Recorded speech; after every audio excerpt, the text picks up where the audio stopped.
클릭해 주셔서 감사합니다. 오늘 하루 좋은 일만 가득하시길 정성을 다해 기원드립니다. 구독과 좋아요와 알림 설정을 꾹꾹 눌러주세요. 야담TV 이야기 시작하겠습니다. 동이 트기도 전에 한양 피막골 어딘가에서 쿵덕쿵 쿵덕쿵 떡방아 소리가 요란하게 울려 퍼지고 있었습니다. 어이쿠, 상필아. 저 떡방아 찌는 놈 좀 보소. 오늘도 어김없이 일찍부터 나와서 방아질이구먼. 지나가던 두부 장수할매가 혀를 끌끌 차며 말했지요. 그러자 떡방아를 찢던 사내 상필이가 아이고 허리야. 뻐근한 허리를 두드리며 말했답니다. 아이고, 할매, 일찍 나와야 쌀도 많이 찌고 떡도 많이 팔지요. 아이고, 얘야. 너처럼 힘 좋고 부지런한 녀석이 떡방 하나 찢고 있으니 원님 댁 아전이라도 하면 좋을 텐데. 하며 할매는 한숨을 쉬었지 뭡니까. 아이고, 할매, 제가 뭐 그리나 안다고요. 이 방아질이 제 팔자인가 봅니다. 하며 상필이는 시원하게 웃으며 다시 방아를 들었답니다. 한편 피막골 여인들 사이에서는 이 떡방아꾼 상필이를 음흉한 눈으로 보는 이들이 있었답니다. 어머머, 저 사내 좀 보소. 방아질 할 때마다 저 떡매가 쿵쿵 울리는 걸 보면 힘이 아주 장사요. 특히 과부가 된 월화의 눈길이 아주 유난했는데 26 꽃다운 나이에 홀로 된 그녀였으니까요. 아이고, 저 사내 좀 봐. 어쩌면 저리 어깨가 떡 벌어져서 저리 보기 좋을까? 하며 넋을 놓고 쳐다보는 일이 허다했지요. 날마다 단말씩 방아를 찌는다던데 저 힘이면 밤일은 얼마나 힘이 좋을까나? 아이고, 운심아. 그러냐 한 말은. 하면서도 월화의 눈빛은 이미 상필이의 건장한 몸매를 샅샅이 훑고 있었답니다. 상필서방. 월화는 일부러 해질녘에 떡방아를 찾았답니다. 저고리 깃을 살짝 풀어 뽀얀 살결을 드러낸 채로 말이죠. 우리 집 쌀이 있는데 오늘 밤 와서 좀 찌어주면 안 되겠소? 아니, 날도 저물었는데. 상필이가 난처한 듯말을 돌리려 하자 월화는 유염하게 웃으며 더 바짝 다가섰답니다. 힘 좋은 서방님께서 한 번만 와주시면 쌀도 찌고 장작도 패주시면 되는데. 월화의 달콤한 목소리에 순진한 상필이는 그만 마음이 흔들리고 말았죠. 아이고, 월아 언니만 그러시면 안 되지요. 우리 집에도 장정손이 필요하단 말이에요. 그날 밤 월화는 고운 얼굴로 상필을 맞이했습니다. 서방님, 우선 씻고 오시지요. 제가 목욕물을 데워두었답니다. 아니, 그저 방아만 찢고 가면 될 텐데요. 상필이 난처한 듯말을 돌리려 했지만 월화는 이미 상필의 손을 잡아 방 안으로 이끌었답니다. 아이고, 상필서방께서 고단하실 텐데 내가 알아서 잘 모신다니까 그러네. 월화가 준비해둔 옷가지를 건네며 속삭였습니다. 어서 깨끗이 씻고 오라니까요. 내가 맛있는 것도 준비해두었답니다. 목욕을 마치고 나온 상필 앞에는 술상이 가득 차려져 있었습니다. 이렇게 많이. 월화는 상필 곁에 바짝 다가앉아 술을 따랐죠. 아이고, 이런 장정이 그동안 어찌 혼자 계셨을까나. 월화의 달콤한 목소리에 상필은 어찔어찔해졌답니다. 게다가 술기운이 오르니 월화의 하얀 목덜미가 자꾸만 눈에 들어오는 게 아니겠습니까? 부인, 이러면 안. 상필의 말이 채 끝나기도 전에 월화의 저고리 끈이 스르르 풀려내렸고 그날 밤 떡방아 소리 대신 다른 소리가 월화의 방에서 새벽까지 울렸다고 하지요. 그리고 이 소문을 들은 운심은 그 이튿날로 상필에게 달려갔답니다. 우리 집에도 장정손이 필요한데. 운심에 애원하는 눈빛을 상필은 도저히 거절할 수 없었답니다. 그렇게 며칠이 지나자 상필은 밤마다 피막골 과부들의 방문을 두드리느라 정신이 없었답니다. 낮에는 떡방아를 찢고 밤에는 다른 방아를 찧어야 했으니 과부들 사이에서는 은밀한 소문이 퍼져갔답니다. 아이고, 저 떡방아꾼. 낮에 찌는 방아보다 밤에 찌는 방아가 더 대단하다지? 그러게나 말이요. 어쩜 그리 힘이 장사인지 저렇게 힘이 좋으니 밤마다 과부들 집에서 방아 소리가 끊이지 않는단 말이요. 장터 안악들이 키득거리며 속삭였습니다. 무슨 소리유? 그저 쌀방아 찌는 것이겠지. 아이고, 순진하기는. 네, 쌀 방아만 찌는 줄 아시나? 월화 과부네는 밤마다 불이 켜져 있다는데. 네. 그려, 운시민에도 매일 밤 쿵덕쿵 소리가 난다는구먼. 그러던 어느 날 상필이가 방아를 찢고 있을 때였습니다. 멀리서 다급한 발걸음 소리와 함께 누군가의 숨소리가 들려오는 것이 아니겠어요? 도와주세요. 상필이가 고개를 돌리니 한 처자가 곡소리를 내며 달려오고 있었습니다. 아가씨, 무슨 일이시오? 처자는 상필이 앞에 쓰러지듯 주저앉으며 말했는데 저기 주막에 우리 아버지가. 처자의 말이 채 끝나기도 전에 멀리서 거친 고함 소리가 들려왔습니다. 어디 있나? 그 주막 계집이 어디로 갔나? 취한 양반들의 고함 소리였습니다. 상필이는 재빨리 처자를 방앗간 안쪽으로 숨겼죠. 아가씨, 일단 여기 계시오. 제가 가보겠소. 하고는 주막 쪽으로 달려갔습니다. 그런데 주막에 도착해보니 주막 주인장이 피를 흘린 채 쓰러져 있는 게 아니겠습니까? 그리고 양반들은 주막 기물을 부수고 있었지요. 이 불안당들이 주막에서 행패를 부리다니. 뭐야? 이놈은 누구야? 감히 양반을 불안당이라 하는가? 양반이면 이런 짓을 해도 되는 줄 아시오? 관가에 고발하겠소. 상필이의 기세에 눌린 양반들은 잠시 주춤거렸습니다. 허면 내 놈이 그리 힘이 장사라 우리더러 불안당이라 하는가? 양반 중 하나가 비틀거리며 말했지요. 어디 한번 붙어보자. 상필이는 묵묵히 앞으로 나서며 말했지요. 소인은 날마다 쌀 단말을 방아찌는 사람이오. 이 힘으로 양반님들과 맞서고 싶진 않소만. 양반들은 상필이의 말이 채 끝나기도 전에 달려들었습니다. 하지만 떡방아를 찧어 단단해진 상필의 힘을 당해낼 재간이 없었지요. 순식간에 양반들은 땅바닥을 굴렀고 도망치듯 사라졌답니다. 이놈 두고 보자. 너 같은 상놈이 양반에게 손을 댔단 말이지. 두고 보자던 그들의 마지막 말이 심상치 않았지만 지금은 다친 주막 주인이 더 걱정이었지요. 아버지, 방앗간에 숨어있던 처자가 달려와 주인장을 껴안았는데 홍심아, 내 딸. 주막 주인은 겨우 딸의 이름을 부르고는 정신을 잃고 말았지요. 아가씨, 일단 주막으로 모시지요. 상필이는 주인장을 조심스레 업고 주막으로 들어갔습니다. 순간 상필의 등짝에서 흘러내리는 땀방울이 눈에 들어와서 홍심의 가슴이 순간 설레었지만 지금은 그런 감정을 느낄 때가 아니었지요. 이렇게 된 게 다 내 탓이에요. 홍심은 아버지의 이마를 닦아주며 흐느꼈습니다. 주막 안에는 깨진 그릇, 조각과 술 냄새가 가득했지요. 무슨 연유가 있었던 것이오? 홍심은 잠시 망설이다 입을 열었습니다. 작년 가을, 흉년이 들어 장사가 어려워지자 아버지께서 평소 알고 지내던 양반 댁에서 돈을 빌리셨어요.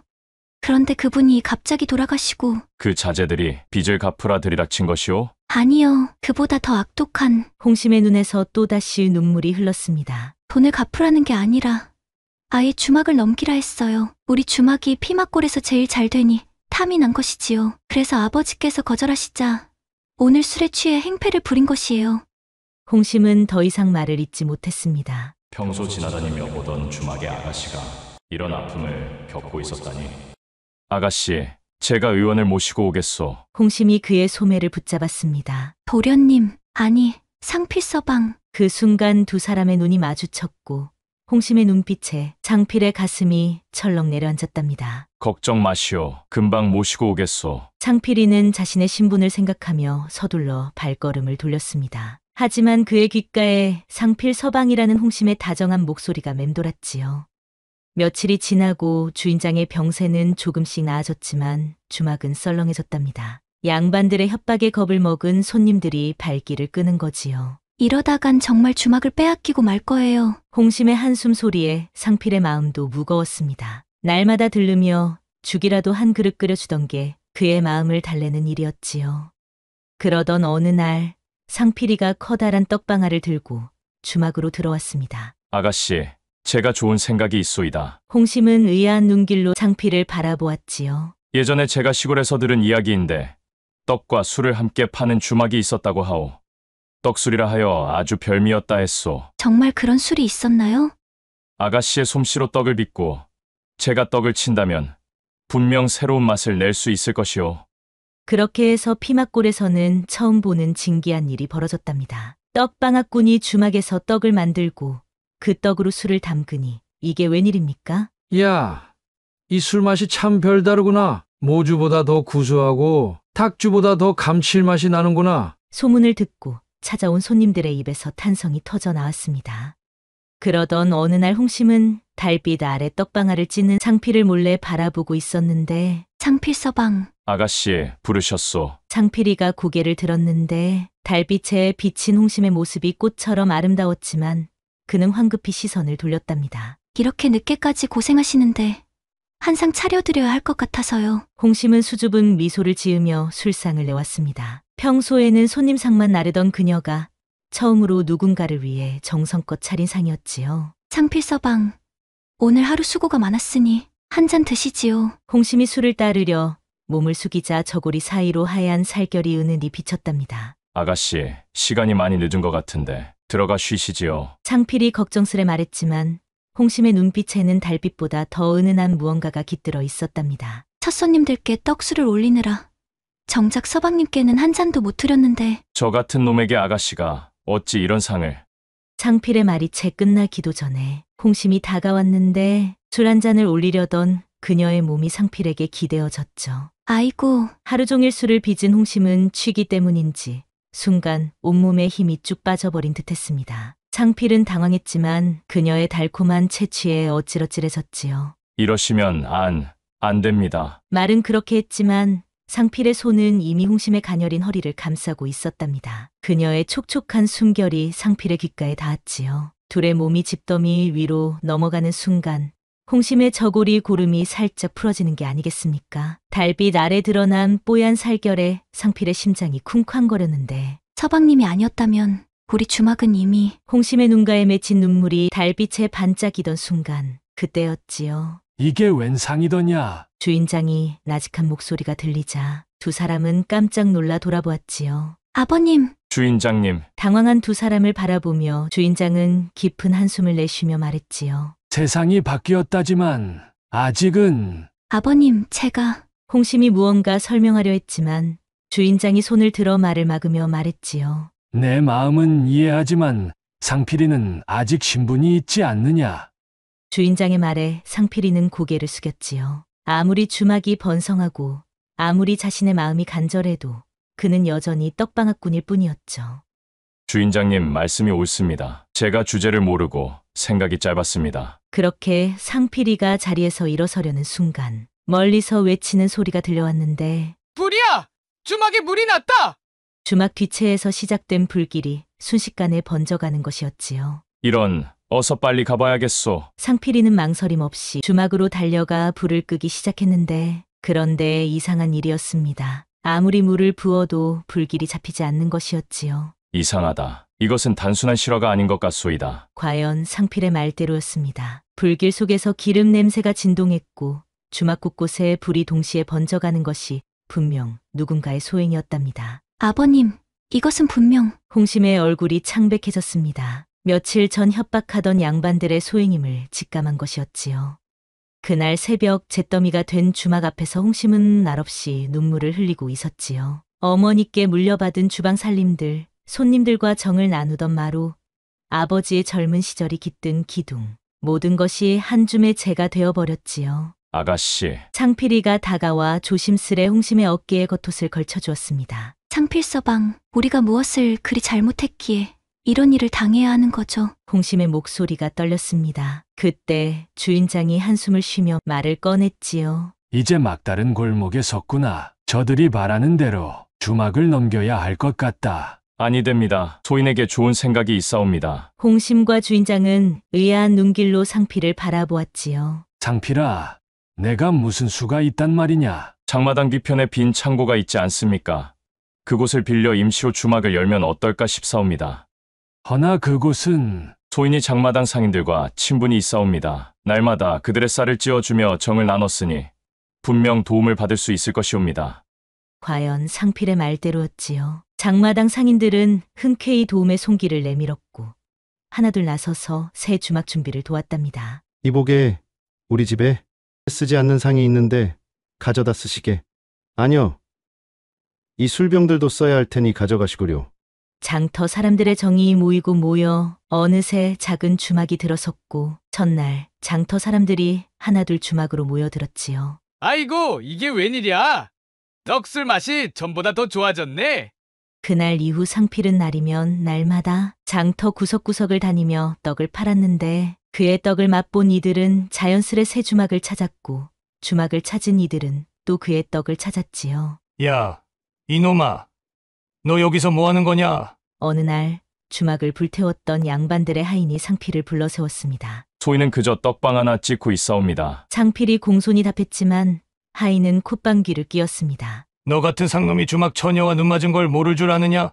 어디 감히? 하인의 말이 채 끝나기도 전에 장터 상인들이 하나둘 모여들기 시작하자 하인들은 급히 자리를 피했지요. 하인들이 떠난 후 달빛이 어스름이 내리는 새 주막의 뒤뜰에서 홍심은 빨래를 널고 있었습니다. 그때 상필이가 떡방아를 끝내고 들어오는 길이었지요. 아가씨, 이 늦은 시각에 상필이 걱정스레 다가갔습니다. 달빛에 비친 홍심의 뒷모습이 너무나 아름다워 가슴이 설렜지만 그는 한 걸음 떨어져 섰답니다. 그러자 홍심이 빨래를 마저 널며 말했지요. 상필서방은 날마다 늦게까지 떡방아를 찌으시는데 제가 이 정도는 해야지요. 그녀의 목소리가 떨리고 있었습니다. 몸살이라도 나실라. 상필이 걱정스레 말하며 다가서자 홍심이 그만 발을 헛디뎌 비틀거렸습니다. 조심하시오. 상필이 재빨리 그녀를 붙잡았는데 아가씨, 상필의 떨리는 목소리가 밤 공기를 가르며 나직이 울렸습니다. 서방님, 홍심의 눈가에 맺힌 이슬이 달빛에 반짝였습니다. 상필은 참을 수 없는 마음에 그녀를 품에 안았답니다. 까마귀 울음소리가 멀리서 들려왔지만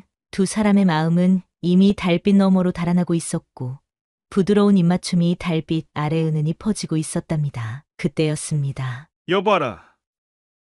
걔 아무도 없느냐? 주막 앞에서 날카로운 구함 소리가 들려왔습니다. 두 사람은 황급히 몸을 피했는데 취기가 오른 양반들의 모습이었습니다. 여기가 그 떡술 파는 주막이란 말이냐? 손님들, 어서 오십시오. 홍심이 황급히 나와 맞이했지만 양반들의 눈빛이 심상치 않았답니다. 내년이 그 주둥이 잘난 떡장수와 눈이 맞았다지? 양반들의 술 취한 눈빛이 번득였습니다. 내년이 감히 상놈과 미래를 즐기다니. 양반의 손이 홍심의 치맛자락을 붙잡자 그만두시오. 상필이가 앞을 막아섰습니다. 양반님들께서 이리 행패를 부리시면 소인도 참기 어려울 듯하옵니다. 이놈이 아직도. 양반들이 발을 구르며 달려들었습니다. 상필서방, 홍심이 걱정스레 소리쳤지만 이미 늦었습니다. 양반들은 땅바닥을 구르며 쓰러졌고 상필의 호흡만이 거칠게 들렸지요. 이제 어쩌면 좋아. 홍심은 떨리는 손으로 상필의 이마에 맺힌 땀을 닦아주었습니다. 그러자 그의 굵은 손이 홍심의 가녀린 손을 붙잡았답니다. 아가씨, 더는 참을 수가 없소이다. 이대로 도망가시겠소? 상필의 목소리가 떨렸습니다. 그의 눈빛에는 애절한 사랑이 가득했지만 홍심은 잠시 망설이다 이내 고개를 저었지요. 안 돼요. 우리 아버님을 여기 두고 어떡해. 그녀의 눈에서 눈물이 흘러내렸습니다. 그때였습니다. 여기가 그 떡술 파는 주막이요?